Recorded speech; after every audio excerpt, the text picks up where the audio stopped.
Le Saint-Esprit dit, mettez-moi à part Barnabas et Saül pour l'œuvre à laquelle je les ai appelés.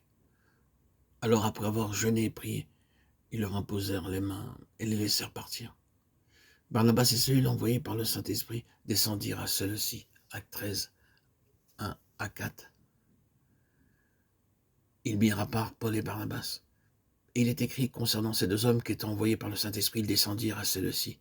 Oh, quelle union!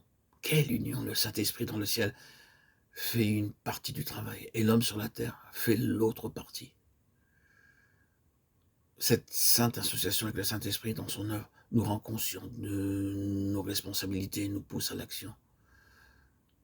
Après que ces hommes eurent été consacrés sur la terre, il est écrit dans la parole inspirée de Dieu qu'ils furent envoyés par le Saint-Esprit. Et remarquez que cette association est un appel à un renouveau de prière et de jeûne.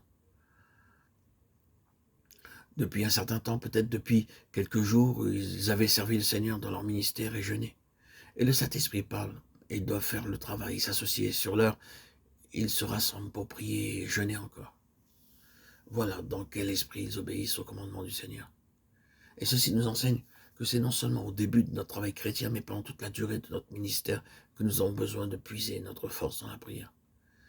S'il y a une pensée concernant l'Église de Christ qui, par moments, m'accable de chagrin, s'il y a une pensée en ce qui concerne ma propre vie, dont j'ai honte, s'il y a une pensée que l'Église de Christ n'a pas encore acceptée et saisie, s'il y a une pensée qui me pousse à crier à Dieu, oh, enseigne-nous, par ta grâce, des choses nouvelles, Seigneur.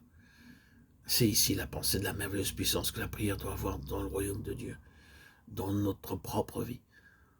Nous en sommes encore si peu servis. Nous avons tous lu ce passage du voyage du pèlerin de Bougnan, où Chrétien découvre qu'il a dans son sein la clé qui ouvre la porte du donjon. Nous avons la clé qui peut ouvrir le donjon de l'incrédulité et du paganisme. Mais oh frères et sœurs, chers amis en Christ, nous sommes beaucoup plus occupés de notre travail que de la prière.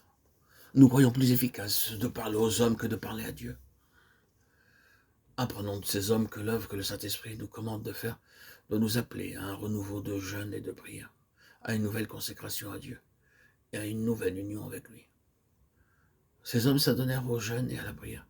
Et si dans notre travail chrétien, nous faisions une plus large place à la prière, il y aurait plus de bénédictions dans notre vie intérieure.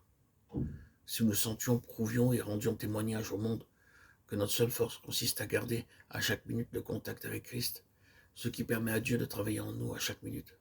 Si tel était notre esprit, nos vies ne seraient-elles pas plus saintes par la grâce de Dieu? Ne porteraient-elles pas beaucoup plus de fruits?